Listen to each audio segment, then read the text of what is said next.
My name is Eastman, and the inspiration for this piece is a reaction to Canada's involvement in Afghanistan. Fire!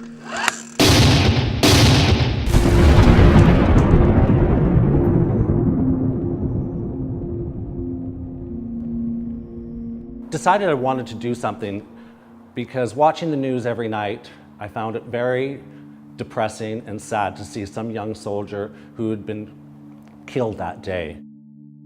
To recognize the sacrifices that have been made and the families who are sacrificing so that we can live this privileged life that we have here in Canada.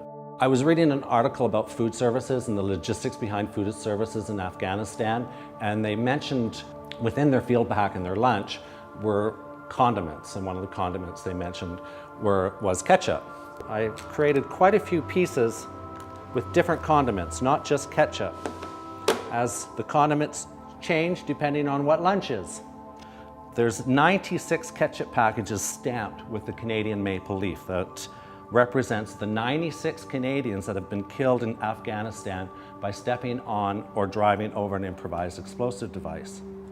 Within that maple leaf, there are over 1,300 steel pins that make up the American flag. That represents all of the Americans that have been killed in Afghanistan by stepping on or driving over an improvised explosive device. On the back side, there are over 1,700 steel pins representing the coalition forces that have been killed in Afghanistan alone, again by stepping on or driving over an improvised explosive device. And what you can see here are also explosives. So in effect, this is an improvised explosive device. Now, the idea behind this piece was to detonate it on top of a larger canvas, and that would become my maple leaf.